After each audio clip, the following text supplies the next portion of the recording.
এক মাতাল রাস্তা দিয়ে হেঁটে যাচ্ছে। হঠাৎ করে পেছন থেকে এক পুলিশ এসে এক বাড়ি, আর মাতাল স্যার, স্যার মারলেন কেন আমায়? মদ কেন খেয়েছিস?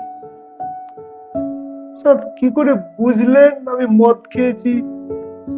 ওই তো, তুই এক পা ফুটপাতে আর এক পা রোডে দিয়ে হাঁটছিস। তাই নাকি স্যার? আমি তো ভেবেছিলাম আমার একটা পা ছোট হয়ে গেছে। ঠিক তেমন আমরাও আমাদের জীবন পথে ভুল রাস্তায় হেঁটে চলেছি। আমরা ভাবছি আমি এই দেহের জন্য সবকিছু করছি, এবং মৃত্যুর ভয়ে আমরা কাতর রয়েছি যে মৃত্যু মানে আমাদের সব শেষ হয়ে যাবে, আমার এই দেহ শেষ হয়ে যাবে, আমি শেষ হয়ে যাব। কিন্তু সেই পুলিশের মতো গুরুদেব আমাদের জীবন